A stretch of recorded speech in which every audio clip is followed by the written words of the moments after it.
Good morning. My name is Julianne, and I will be your conference operator today. At this time, I would like to welcome everyone to the Mastercard Incorporated Q4 and full year 2025 earnings conference call. All lines have been placed on mute to prevent any background noise. After the speaker's remarks, there will be a question and answer session. If you would like to ask a question during this time, simply press star followed by the number one on your telephone keypad. Please only press star one once to queue up for a question, as pressing star one multiple times may affect your position in the queue. If you would like to withdraw your question, press star one again. Mr. Devin Corr, Head of Investor Relations, you may begin your conference. Thank you, Julianne. Good morning, everyone, and thank you for joining us for our fourth quarter 2025 earnings call. With me today are Michael Miebach, our Chief Executive Officer, and Sachin Mehra, our Chief Financial Officer. Following comments from Michael and Sachin, the operator will announce your opportunity to get into the queue for the Q&A session. It is only then that the queue will open for questions. You can access our earnings release, supplemental performance data, and a slide deck that accompany this call in the Investor Relations section of our website, mastercard.com. Additionally, the release was furnished with the SEC earlier this morning. Our comments today regarding our financial results will be on a non-GAAP, currency-neutral basis unless otherwise noted. Both the release and the slide deck include reconciliations of non-GAAP measures to GAAP reported amounts. Finally, as set forth in more detail in our earnings release, I would like to remind everyone that today's call will include forward-looking statements regarding Mastercard's future performance. Actual performance could differ materially from these forward-looking statements. Information about the factors that could affect future performance are summarized at the end of our earnings release and in our recent SEC filings. A replay of this call will be posted on our website for 30 days. With that, I will now turn the call over to our Chief Executive Officer, Michael Miebach. Thank you, Devin. Good morning, everyone. There was a lot of activity to close out 2025, and it's been a fast-paced start to the new year. In that spirit, let's jump right in. My headline for you today: we continue to deliver, and 2025 was another very strong year. For the fourth quarter, net revenues were up 15% overall, with value-added services and solutions net revenue up 22% versus a year ago on a non-GAAP currency-neutral basis. Our consistently solid performance is driven by several factors. First, we are focused. Our strategy is clear, and we're executing against it. We're making strong progress against each of our strategic pillars and benefiting from the virtuous cycle across our payment network and services offerings. Second, we're innovative and agile. We spearhead the payments evolution. At the same time, environments shift. Customer needs, technology, regulation, so we adapt and we prioritize, ensuring we have the right capabilities and skill sets. Recently, we completed a strategic review of our business. This will result in reductions in some areas and roles, but lead to further investment and increased focus in others. And finally, we're diversified and differentiated. Our business extends across geographies, spend categories, and payment adjacencies. The diversification of our business means we benefit from a wide range of growth drivers, which make us more resilient. As we enter 2026, geopolitical and macroeconomic uncertainty persists. We will continue to monitor and work to navigate, just as we have successfully done in the past. But for now, we remain optimistic and confident in our execution and the fundamentals of our business. Looking back at 2025, we won hundreds of new issuing deals and expansions globally. This doesn't just happen. It is the result of our dedicated sales force, technology, and differentiated value we deliver to our customers. I will share a few highlights from this past quarter. In the US and Canada, we extended our long-standing partnership with Capital One, where we renewed our partnership in credit, and we will be the network for a large portion of newly acquired credit accounts. And across their business, Capital One will continue to use several of Mastercard's services. In Turkey, Yapı Kredi will migrate nearly 10 million cards across their consumer credit, debit, and affluent portfolios to Mastercard. Our consulting and marketing services will be used to support the end-to-end portfolio conversion.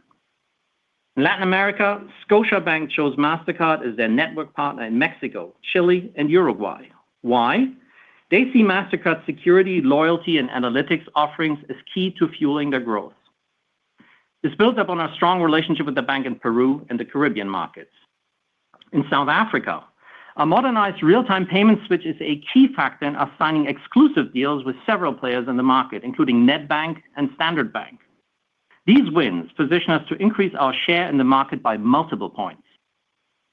And we continue to win in affluent. So important. We have secured more than 60 new affluent programs in 2025 across the world. Our drumbeat of wins continued this quarter with new deals secured with PicPay, Cicub, Sysprime in Brazil, and Nedbank in South Africa, which I just mentioned. We're seeing the same momentum in co-brands with leading merchants and digital players. Earlier this month, it was announced that Mastercard will continue to be the exclusive network for the Apple Card, which will transition to JPMorgan Chase as the issuer in approximately 24 months. We supported the launch of this industry-leading co-brand nearly 7 years ago, and we are excited to support its continued success. We won the Walmart and Sam's Club co-brands in Mexico in partnership with Invex Banco. We renewed our partnership with Barclays, supporting its U.S. co-branded card programs and its Tesco Bank card programs in the UK. And we partner with Amazon and Emirates Islamic to launch the Amazon credit card in the UAE. As I've said, we remain focused on driving long-term growth across each of our strategic pillars. In consumer payments, this quarter was about continued innovation and focus on driving incremental growth. Our drumbeat of wins I just mentioned shows that Mastercard is preferred over alternative networks. Banks chose Mastercard because of our global acceptance, our consumer protections, strong security, and digital capabilities. It's also about our dedicated teams and our commitment to driving mutual growth. We work with our existing customers to optimize their portfolios. By using our advanced analytics and AI capabilities, we help clients activate their cardholders, drive top-of-wallet behavior, and increase approval rates. And it works. We're driving more transactions of our network and in key categories, think digital or cross-border. In looking at digital commerce alone, we've seen approval rates increase by 270 basis points in the last 5 years. Now think about what that means when applied to Mastercard's global payment network. Last year alone, we switched more than 175 billion transactions. That's a lot of potential to further optimize. We now switch more than 70% of all Mastercard transactions globally, an increase of 10% since 2020. More switch transactions result in more data and more opportunity to sell services and so on. All of which allows us to help our partners drive top and bottom line growth, enable seamless and secure experiences for our cardholders. This is the virtuous cycle in motion. The payments industry continues to evolve. Stablecoins and agentic commerce bring new choices to pay and get paid. And we are leaning in, just as we have with neobanks, digital wallets, and installments, and so on. For us, stablecoins and agentic commerce are emerging opportunities, ones where Mastercard has a natural role to play. We have been active in the digital asset space for over a decade. Most use cases for crypto and stablecoin today are for trading and the like. For us, it is another currency we can support within our network. And we've made good traction enabling the purchase of these assets, facilitating transactions, and supporting stablecoin for settlement over our network. Trust, interoperability, and global acceptance are key in all payments. That's where we come in. This quarter, we have supported co-brand partners such as MetaMask as they scale across geographies. We partner with co-brand partners to extend their offerings to new customer types. Gemini brings their success in the digital asset space to launch the first business-focused stablecoin co-brand. And we continue to expand our settlement capabilities, now working with Ripple. Moving on to agentic commerce, where AI-powered agents assist or act on behalf of consumers throughout their commerce journeys. For us, agentic commerce represents another avenue to enable payment choice with the same trust that we always deliver. It's early days, but we are ready. You remember, last year we launched Mastercard Agent Pay, a framework designed to foster trust in agentic transactions. We have now enabled our US issuers to participate in Agent Pay, and we are working to enable our global issuer base by the end of the first quarter. As more agents come on board, there will be more opportunities for consumers to experience a truly seamless commerce experience. We're actively working with ecosystems participants to adopt agentic commerce across all regions. I'll share a few highlights from this quarter. In Asia, We're partnering with Anthem on card-based tokenized payment solutions for agentic payments. In the UK, we're consulting clients such as Lloyds Banking Group, Elavon, and Santander on agentic commerce innovations. And in the UAE, we're piloting agentic payments with the leading retail and entertainment group, Majid Al Futtaim. And with banks, merchants, and digital players, we continue to position them for success in this new era of commerce, whether it be through consulting, security, data-driven insights, or new loyalty programs. We are there. Moving to commercial and new payment flows, one of our 3 strategic priorities. In 2025, our commercial credit and debit volumes represented 13% of our total GDV and grew at 11% year-over-year on a local currency basis. That's a clear reinforcement that our differentiated value propositions and broad-based partnerships are driving meaningful results. In commercial point of sale and invoice-based payment flows, our offerings are designed to meet corporate demands for more efficient, data-rich, and secure transactions. We continue to expand usage of our virtual cards by enabling transactions to be initiated within B2B and T&E platforms. Mastercard's Commercial Express program simplifies the integration and onboarding. This quarter, Emburse, a leading T&E platform, and BMO and Huntington Bank were the latest issuers to participate. Differentiated solutions benefit our customers, and that has translated into significant wins. This quarter, we renewed our global partnership with WEX and extended our partnership with Barclays, the UK, and across Europe. Also, we partner with Coupa, a leading business spend management platform, to launch the Coupa Mastercard. Together, we are enabling virtual card payments across the entire customer base, which spans millions of buyers and suppliers globally. There's much more than winning share. We're actively working to capture the sizable secular opportunity. Small businesses represent more than half of the cash and check opportunity in commercial point of sale that we outlined at our Investor Day. Given the broad-based diversity of the small business segment, we are working across banks and non-bank partners to serve this segment. This benefits our partners, Mastercard, in the overall economy. This quarter, we extended our partnerships with Intesa Sanpaolo to drive greater small business issuance in Italy. We're partnering with L'Oreal to issue small business cards across Latin America. Our first market launch is a co-brand card with Clara for salon owners in Mexico. This is a prime example of how we are using a vertical approach to partner with large-scale players to capture untapped payment flows. Growth through differentiated value and broad-based partnership continues for Mastercard Move, our disbursements and remittances capability. Now, with more than 17 billion endpoints available, Mastercard Move is positioned to be the money movement platform with the greatest reach in the industry.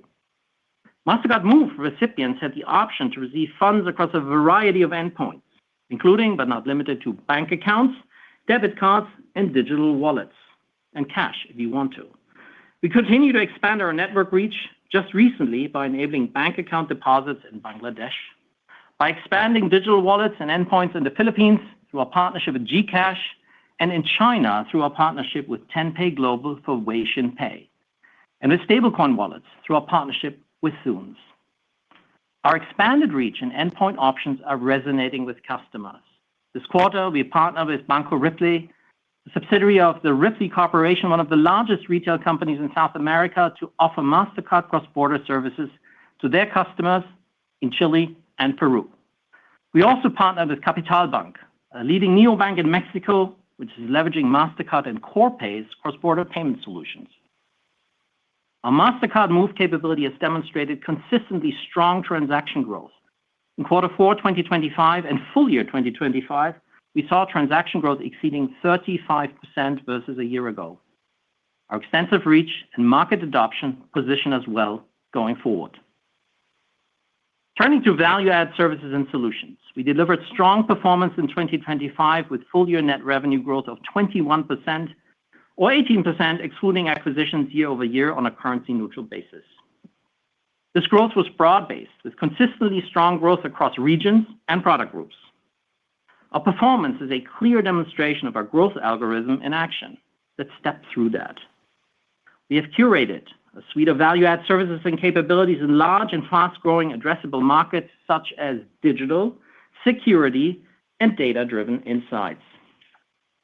Mastercard's proprietary data and AI capabilities combined with our payment network reach provide us a real competitive advantage. Simply put, we provide unique intelligence at scale. There's a natural tailwind to services from payments. At our Investor Day at the end of 2024, we noted that 60% of our value-added services and solutions net revenues were network-linked. This simply means value-added services and solutions revenues benefit from transaction growth and also higher growth drivers such as tokenization. For example, fraud scores and token authentication fall into this category. And we are actively working to further penetrate our customers and markets, just like the Mastercard Threat Intelligence offering we launched last quarter, which has already started scaling across our payment network. In addition to network-linked offerings, we also provide our customers with consulting, marketing, and platform-based offerings. These non-network services enable us to sell to new buying centers at retail banks. They also extend our reach across a more diversified customer base, including governments, merchants, digital players, and more. This quarter, we supported Costco in Canada and their omni-channel growth strategy using Mastercard's marketing and consulting services. That's meaningful strategic value. Innovation remains core to our long-term growth. We have a long-standing history of success in launching and scaling innovations. Way back in 2013, we architected the industry standard for tokenization to enable trusted digital transactions, a critical need of customers and partners at that time and still true today.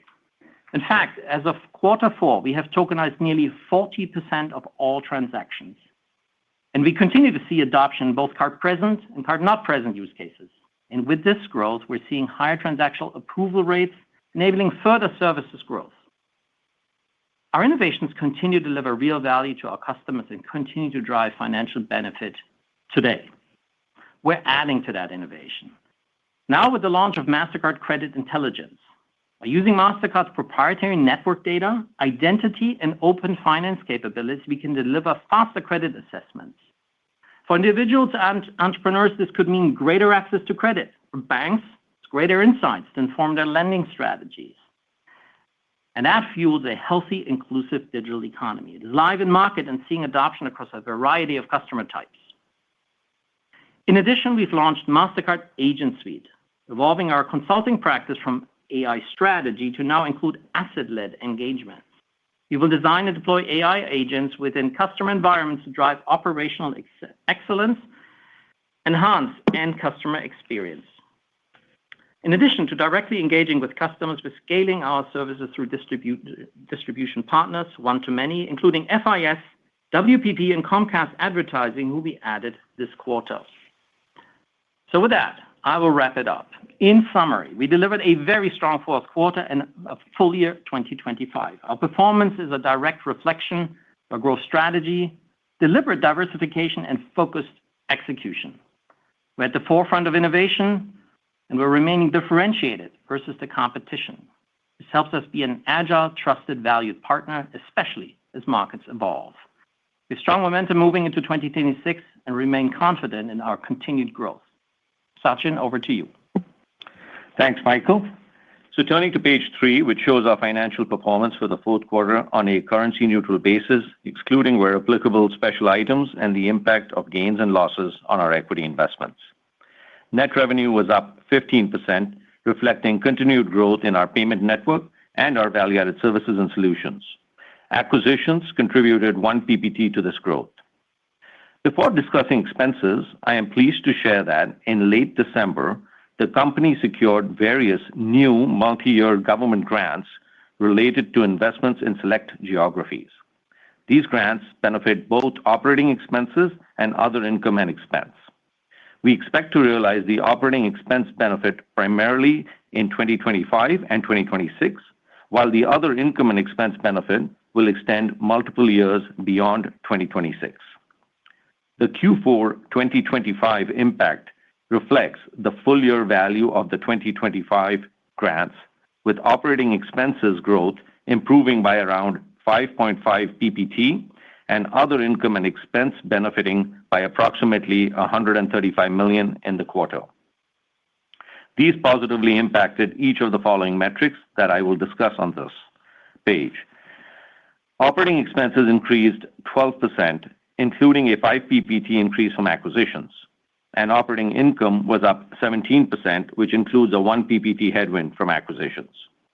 Net income and EPS increased 17% and 20% respectively, driven primarily by the strong operating income growth and a positive discrete tax item, which primarily benefited the effective tax rate.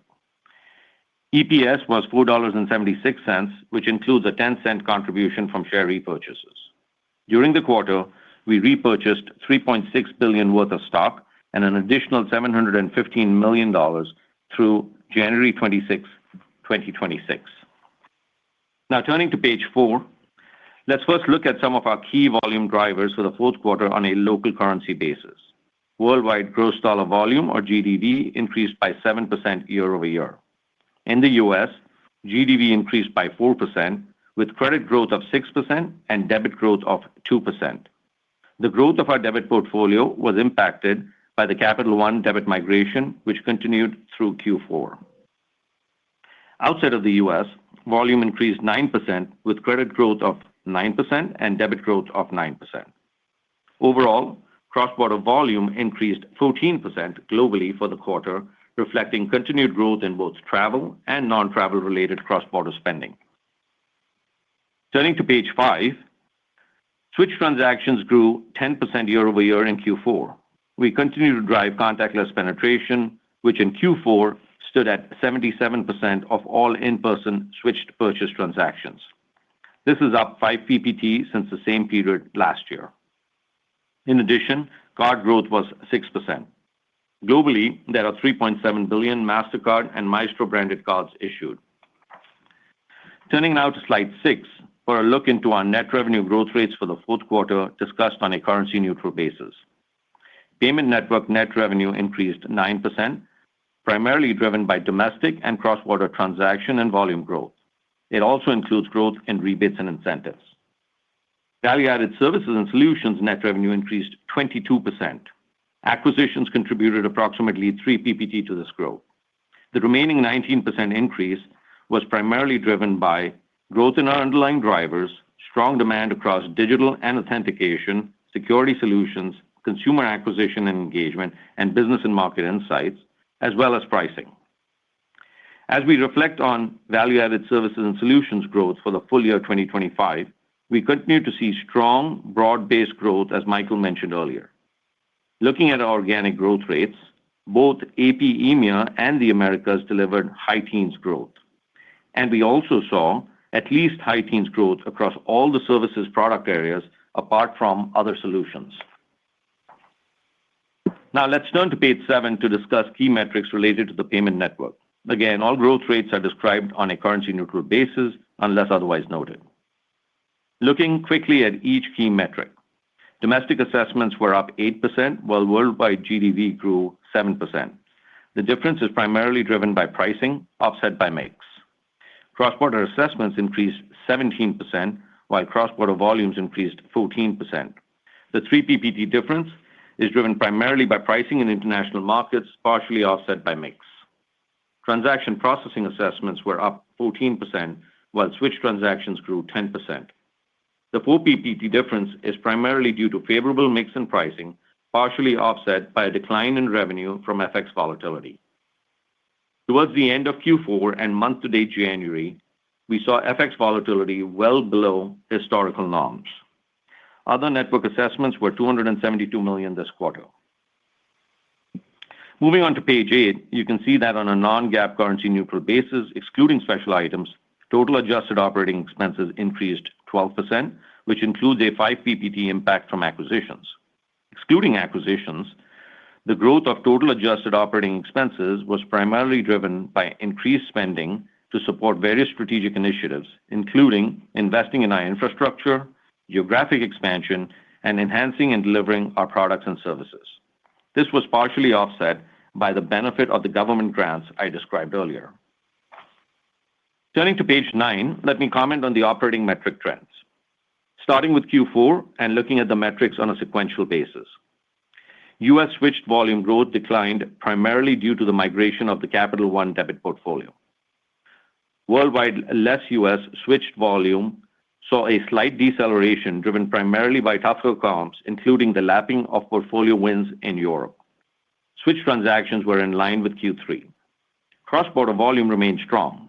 Of note, we saw a sequential decline in cross-border card-not-present ex-travel, primarily driven by tougher comps from the lapping of share wins in Europe and higher growth from crypto purchases a year ago.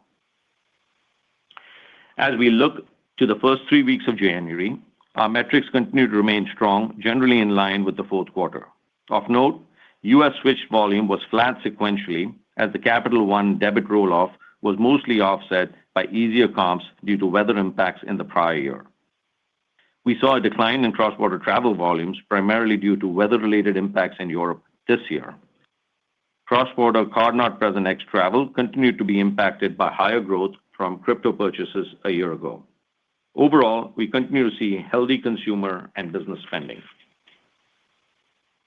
Turning to page 10, I wanted to share our thoughts on fiscal year 2026. As Michael said, we delivered very strong results in 2025 across all facets of our business, despite an uncertain backdrop. The fundamentals of our business remain strong. The macroeconomic environment remains supportive, with balanced job markets across the globe underpinning healthy consumer and business spending. That said, there continues to be ongoing geopolitical and economic uncertainty. We maintain a disciplined capital planning approach and have levers to pull if needed. But most importantly, we're focused on the execution of our strategy, positioning ourselves for long-term growth and remaining innovative and differentiated. Coupled with our diversified business model, this creates resiliency, helps us navigate diverse environments just as we have done in the past. We remain positive about the growth outlook, and our base case for 2026 continues to reflect healthy consumer spending. As it relates to our expectations for the full year 2026, we expect net revenues to grow at the high end of a low double digits range on a currency-neutral basis, excluding inorganic activity. We estimate a tailwind of approximately 1 to 1.5 PPT from foreign exchange. From a net revenue perspective, we expect currency-neutral growth in the first half of the year to be lower than in the second half. This is driven by tougher comps in the first half, primarily due to elevated revenue growth from FX volatility in 2025. From an operating expense standpoint, we expect growth to be at the low end of a low double digits range versus a year ago on a currency-neutral basis, excluding inorganic activity and special items. We expect a headwind of 0.5 to 1 PPT from foreign exchange on a full-year basis. Now, turning to the first quarter of 2026, year-over-year net revenue growth is expected to be at the low end of a low double digits range on a currency-neutral basis, excluding inorganic activity. We estimate a tailwind of approximately 3.5 to 4 PPT from foreign exchange for the quarter. From an operating expense standpoint, we expect Q1 growth to be in the high end of high single-digit range versus a year ago, again on a currency-neutral basis, excluding inorganic activity and special items. Foreign exchange is forecasted to be a headwind of approximately 2.5 PPT for the quarter. Separately, as Michael mentioned, based on the recent strategic review of our business, we expect to record a one-time restructuring charge in Q1 of approximately $200 million. This will be recorded as a special item and is excluded from our non-GAAP metrics. These actions will impact approximately 4% of our full-time employees globally. We expect these actions will free up capacity to further invest in our strategic priorities and best position us to continue to execute on our growth algorithm.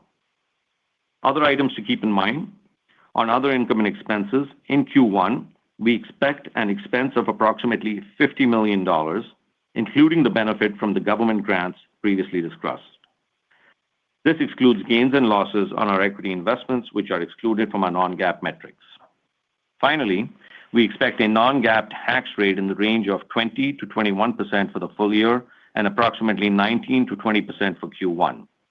A lower forecasted tax rate for Q1 as compared to the balance of the year is consistent with prior years due to expected discrete tax benefits related to share-based payments in the first quarter. And with that, I will turn the call back over to Devin. Thank you, Sachin. Thank you, Michael. Julianne, you may now open the line for questions. Thank you. At this time, I would like to remind everyone in order to ask a question, press star, then the number one on your telephone keypad. Please only press star one once to queue up for a question, as pressing star one multiple times may affect your position in the queue. We'll pause for just a moment to compile the Q&A roster. Our first question comes from Will Nance from Goldman Sachs. Please go ahead. Your line is open. Hi, thank you for taking the question. I wanted to start on the Capital One renegotiation. Congratulations on announcing that. Maybe if you could just provide a little bit more details. I think Cap One has talked about, wanting to move volumes over to the Discover network over time, but at the same time, has talked about a lot of investments on the acceptance side. So can you talk about just the renegotiation as it relates to your existing Capital One cards outstanding? Are you expecting your share of Capital One credit volumes to remain stable as a function of the renegotiation? And if you could just maybe talk about, how long the extension was for. I appreciate any details you can share. Thank you. Yeah, thanks for the question. So no surprise, we're excited about these recent news that we announced earlier. So extending our credit portfolio agreement with them is important, but also we should not overlook the aspect of Capital One as the great partner that they are to use more of our services across their whole business. It's a strong signal, in my view at least, that the Mastercard network is valued. This is important to consider.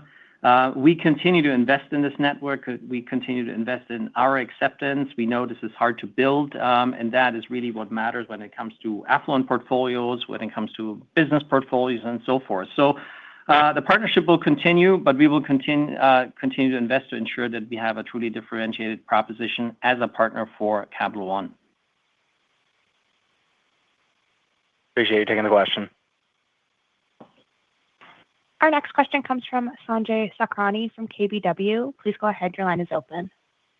Thank you. Good morning. I guess I have a question on the CCCA. It's obviously back in the news flow. I'm just curious how you guys are thinking about the implications to yourselves and the industry and sort of, the probability that it may or may not get through.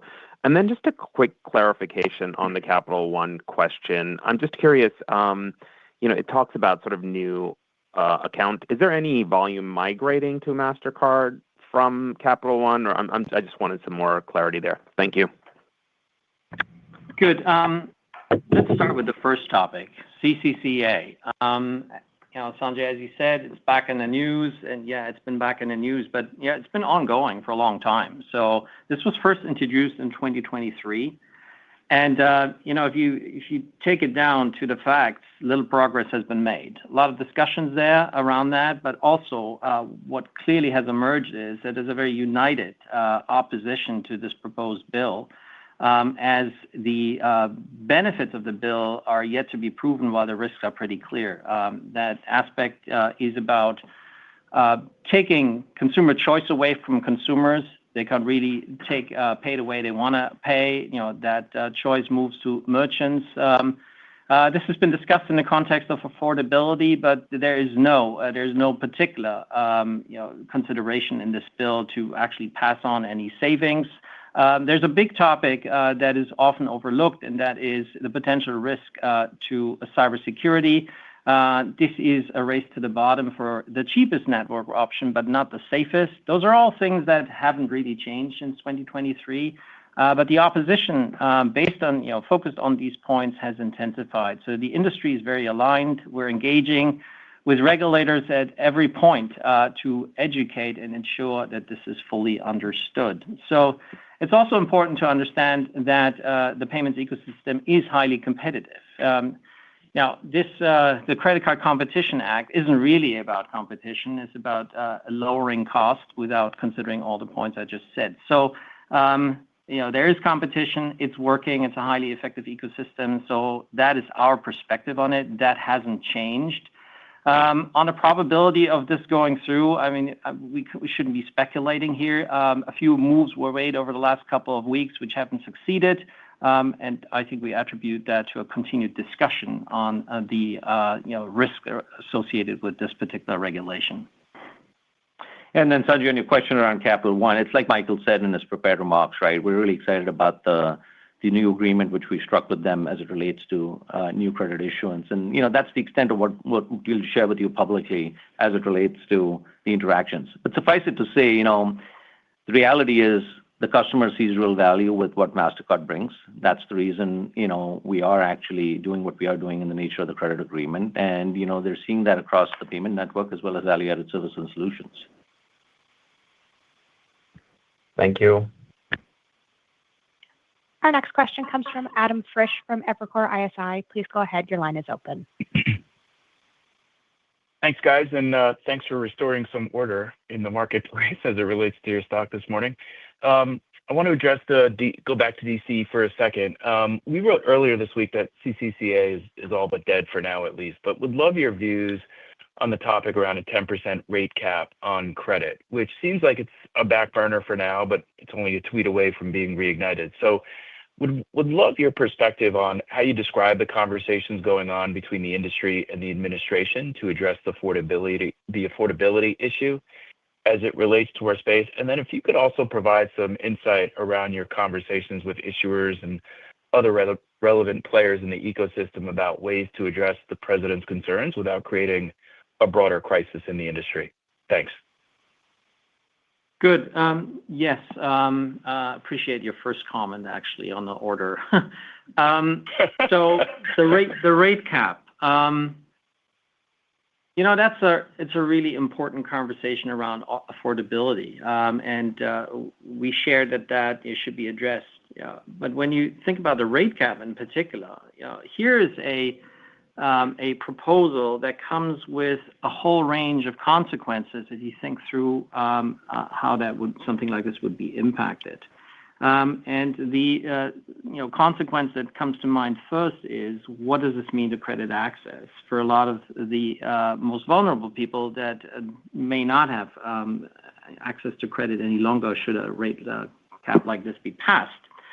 So this is an important topic to be understood. To your question about our conversations with the banks, with the issuers, the card issuers, we don't set rates, but obviously we have a shared interest in making sure that the overall credit ecosystem does work and provides credit access. So we're sharing data. We're helping to compute what the impact would be.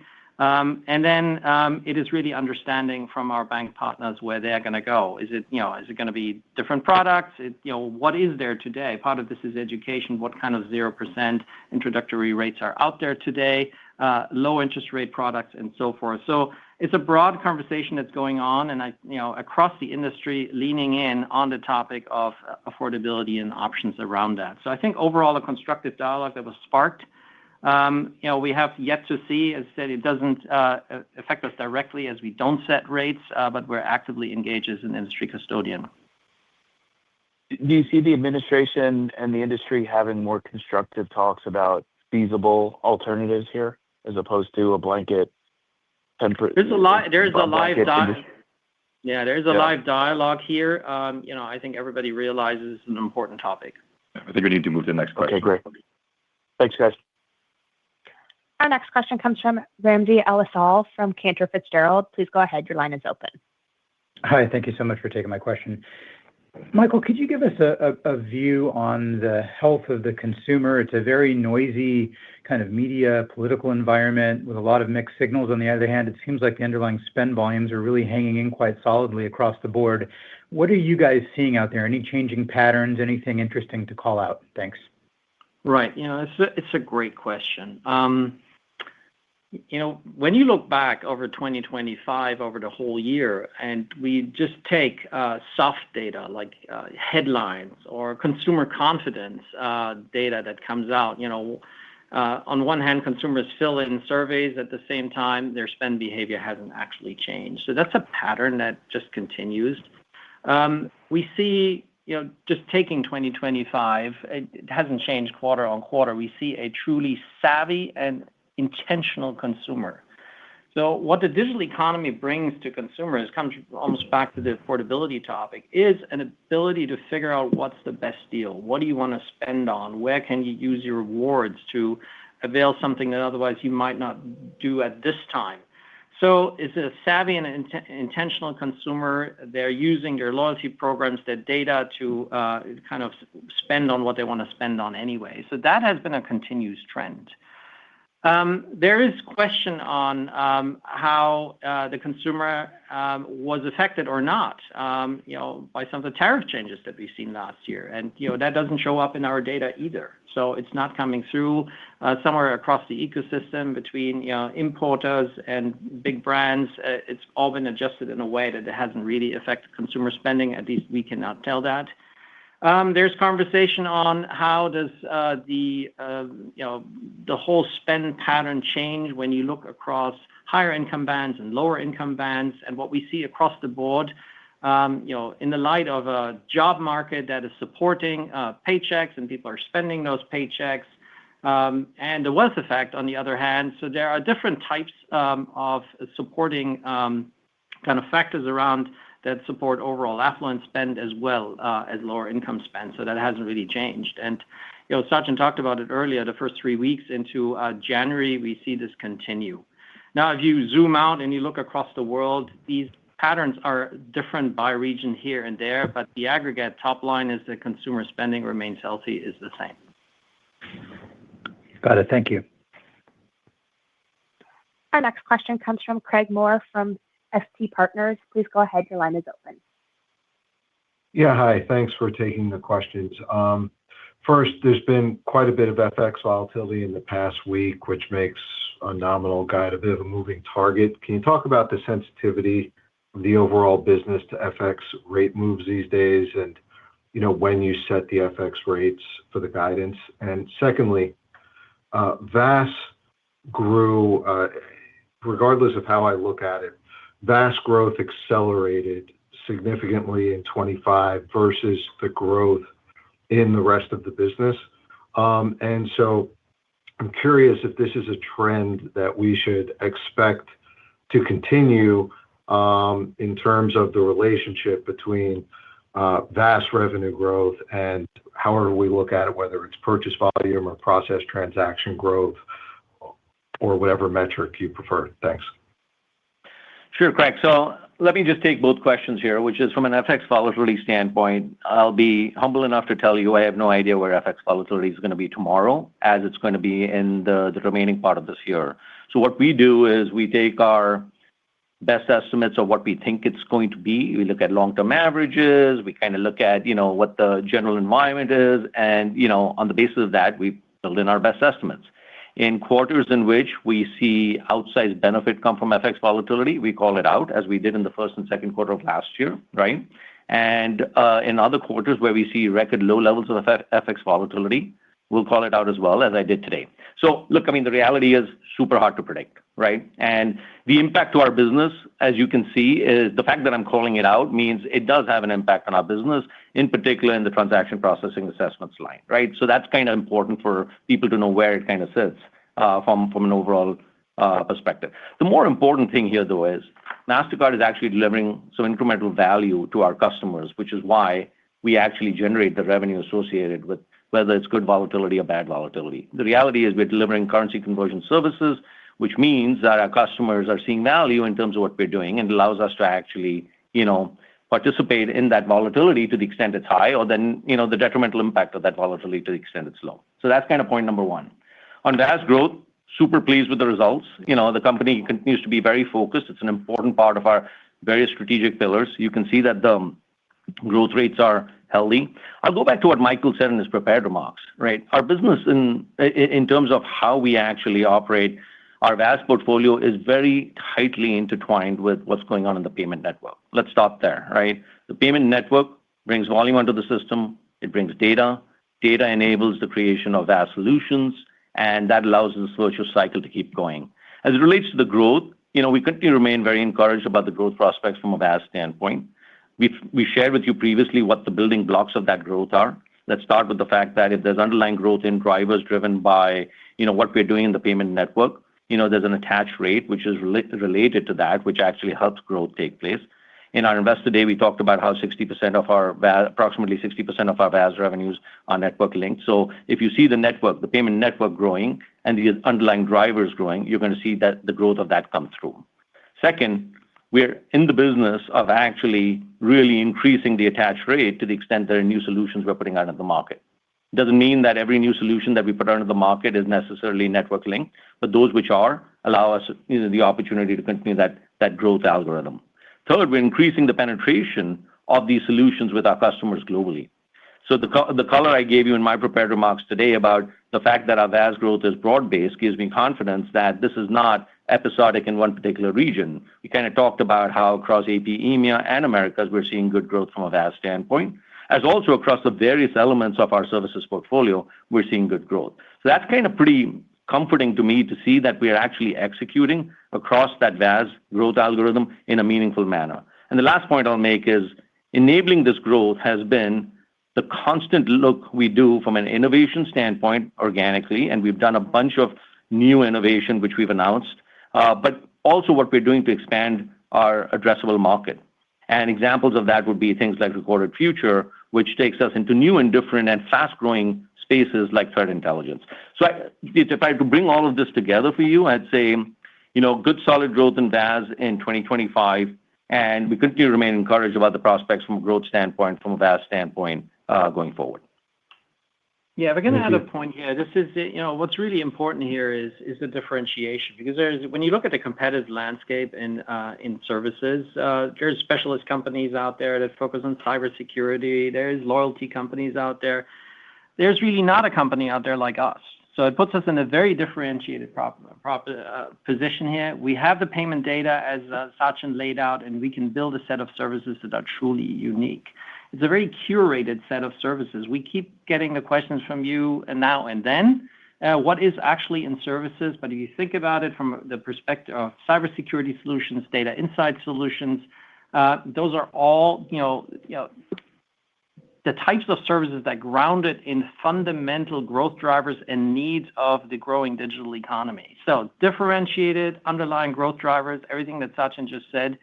And all of this is powered by a significantly changing distribution network that we're using by selling these services through many others other than our payment partners. Thank you. Our next question comes from Tien-Tsin Huang from JP Morgan. Please go ahead. Your line is open. Hey, appreciate it. Great growth here. I wanted to ask about Capital One a little differently. You mentioned, I think it's Michael, you mentioned hundreds of issuing wins in 25. I'm curious for this year in 26, any updated call-outs on timing and impact on, let's say, the KPIs from all these conversions and renewals in 26? How does the renewal pipeline in general look, and any call-outs on pricing or competitive intensity, that kind of thing? Thanks. Hey, Tien-Tsin, Sachin. Why don't I take the question? Look, I mean, again, from an overall customer engagement standpoint and a deal pipeline standpoint, I'd say coming into 2026 is, I'd put it in the realm of pretty normal for what we see at this time of the year compared to prior years. So active pipeline, lots of great engagement taking place with numerous customers. Nothing unusual to call out there in terms of the pipeline of deals. As it relates to the competitive environment, we're in a competitive space. There's no question about it. And what we're also very clear about is that in a competitive space, you've got to differentiate. And differentiation is going to be driven by what we can do at the payment network level through our digital capabilities, but also what we can bring in the nature of value-added services and solutions.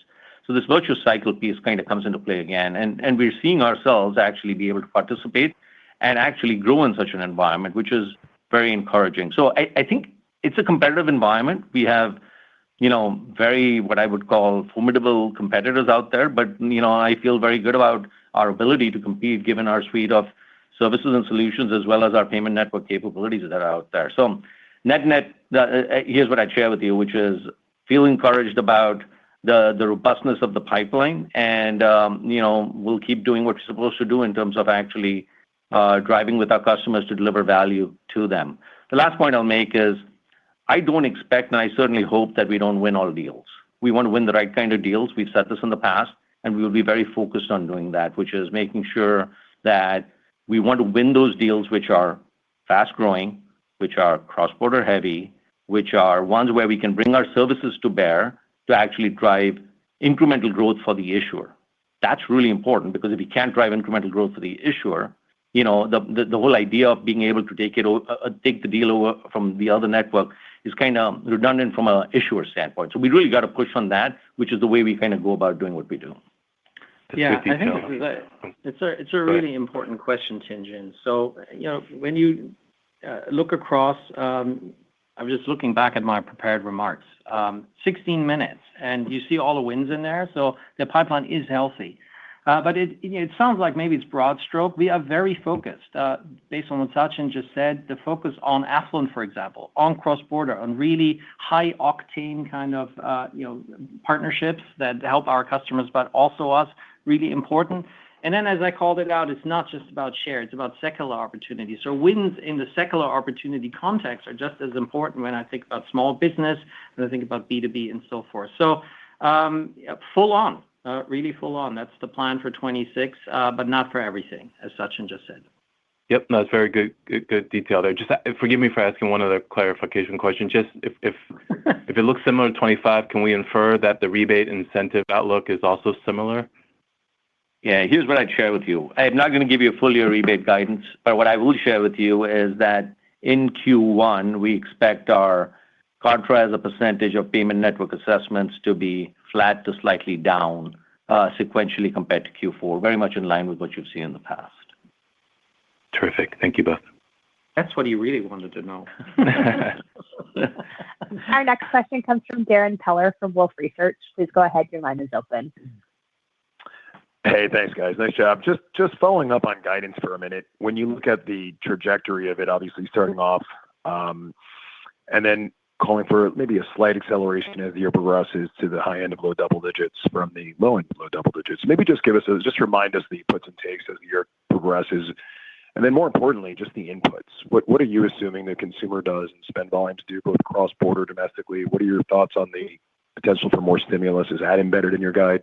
So any more color on that would be great. Thanks, guys.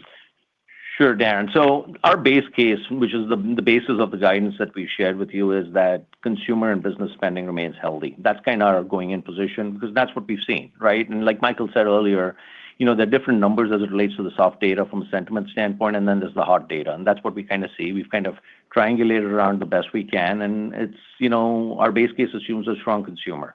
So that's kind of the starting point of, where we are from a driver standpoint. That contemplates, the dialogue around, a fairly healthy tax refund season, et cetera.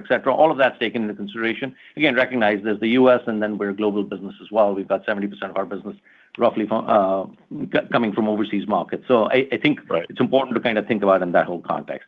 Now, I think you're asking the question as it relates to the cadence between the first half and the second half, which is something I shared.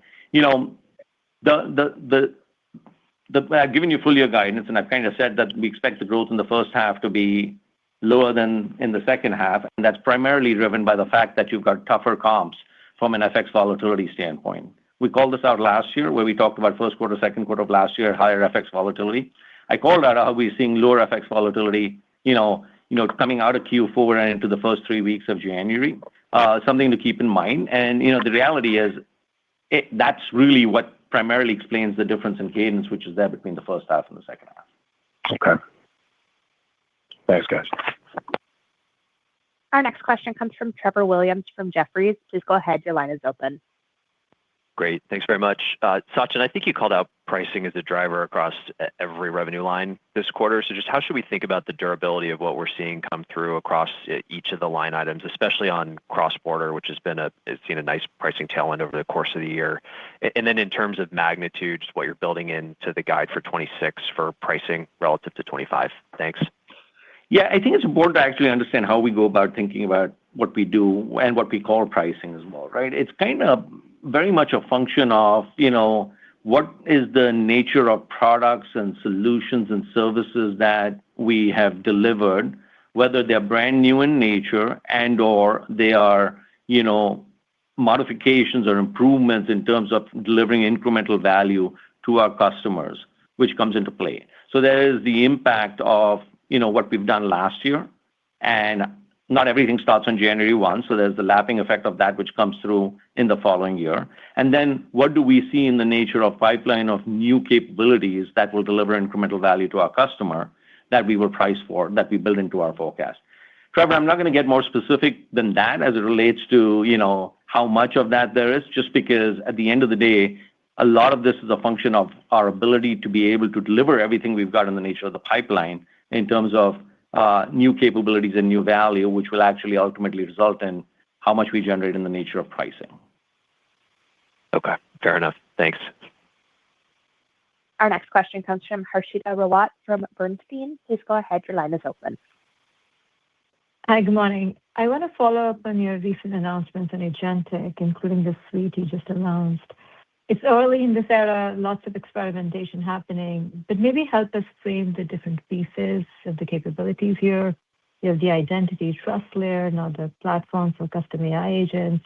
But there's so much fragmentation, competing protocols. I know you're partnering with Google and OpenAI, among others. So help us frame this and talk about why you believe you'll see Mastercard not only growing in agentic era, but also thriving with respect to the trust, governance, personalization, and other services you can provide. Thank you.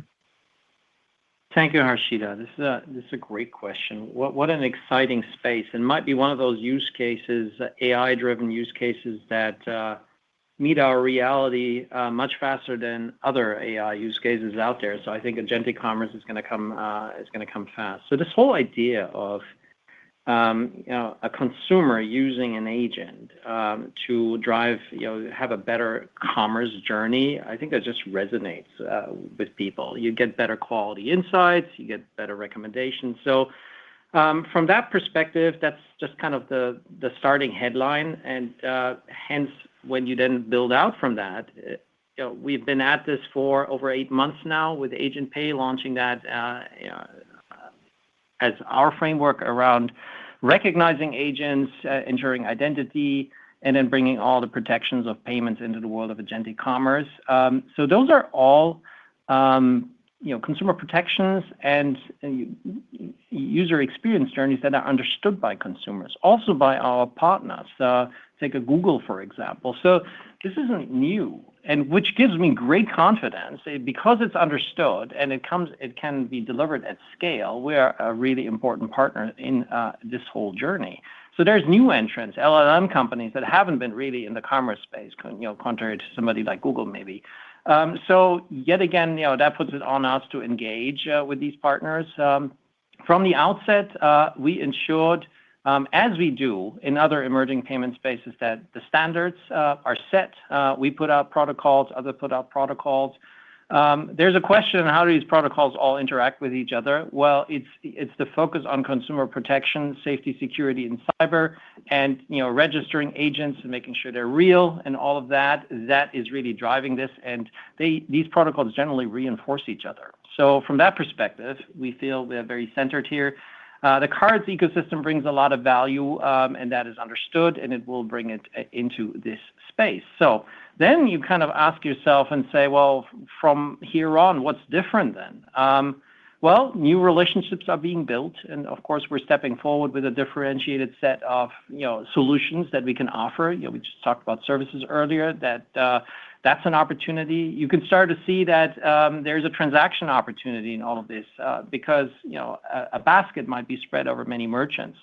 So that's another opportunity. You could also see that the application of services, for example, tokenization, gets to see a very different path than it might see without agentic commerce. So these are all aspects that make me very excited about this. We're leaning across the ecosystem. Everybody wants to talk about this. If we take a step back right now, it's also true it's early days, but everything that I just said is true, and we're leaning for that. It's hard to predict when and how this is going to scale to what degree, but the train is leaving the station, and we're right in front of it. Thank you. Our next question comes from Brian Keane from Citi. Please go ahead. Your line is open. Yeah, guys, good morning. Congrats on the solid results. Sachin, I was just going to ask, when there's geopolitical risks, investors are always trying to figure out what the impact would be to Mastercard.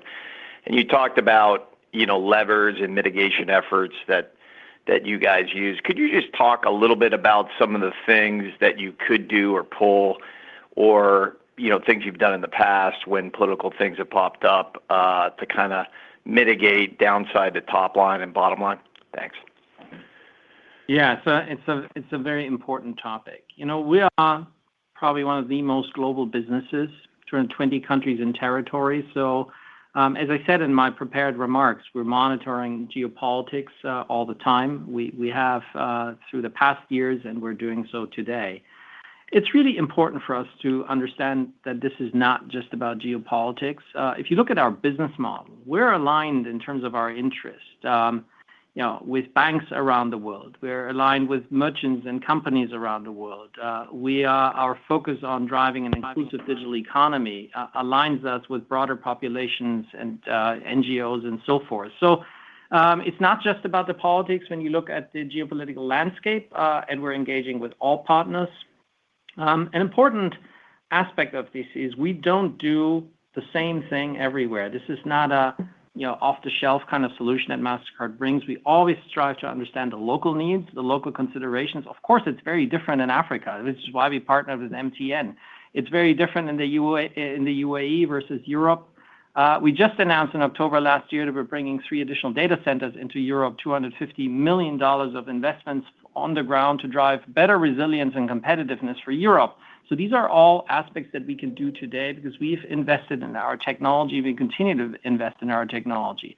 So some of the comments that Sachin earlier made about reprioritization and where we take charges, because that is what we need to fuel, that we have that flexibility to engage with a country on their path and be a true partner for that. At the same time, we bring global best practice and global cybersecurity solutions, and that sets us apart to navigate that world very actively. This will only work with a strong public policy and engagement process and spending time with governments and understand where they want to go. And that is what we do because we're in offices with 125 offices around the world to really stay very close to the local needs. Yeah, and I guess, Brian, you asked what kind of levers do we have in uncertain environments to the extent we need to pull levers. I think the headline I would first say is that we will not do anything which will impair our ability to grow over the long term. I think that's super important.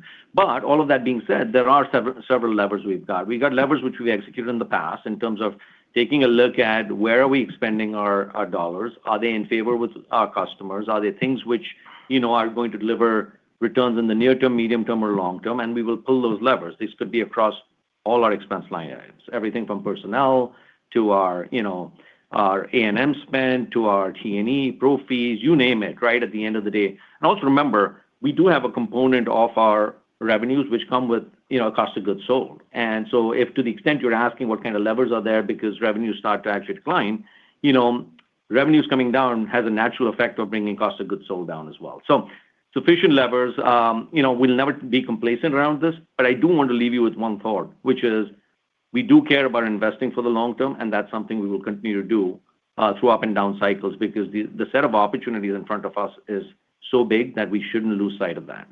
Thank you very much. Michael, any closing comments? Yes. So we just spent the past hour talking about our diversified global business and how we're winning in the market. None of this is possible, of course, with our colleagues around the world, the dedicated teams. I mentioned it twice earlier in my remarks, and we're proud about the work that's being done for our customers. We're also grateful for your support. So thank you for the dialogue and the great questions. We're going to speak to you in a quarter from now. Thank you very much. Thanks, everyone. Thank you. This concludes today's conference call. You may now disconnect.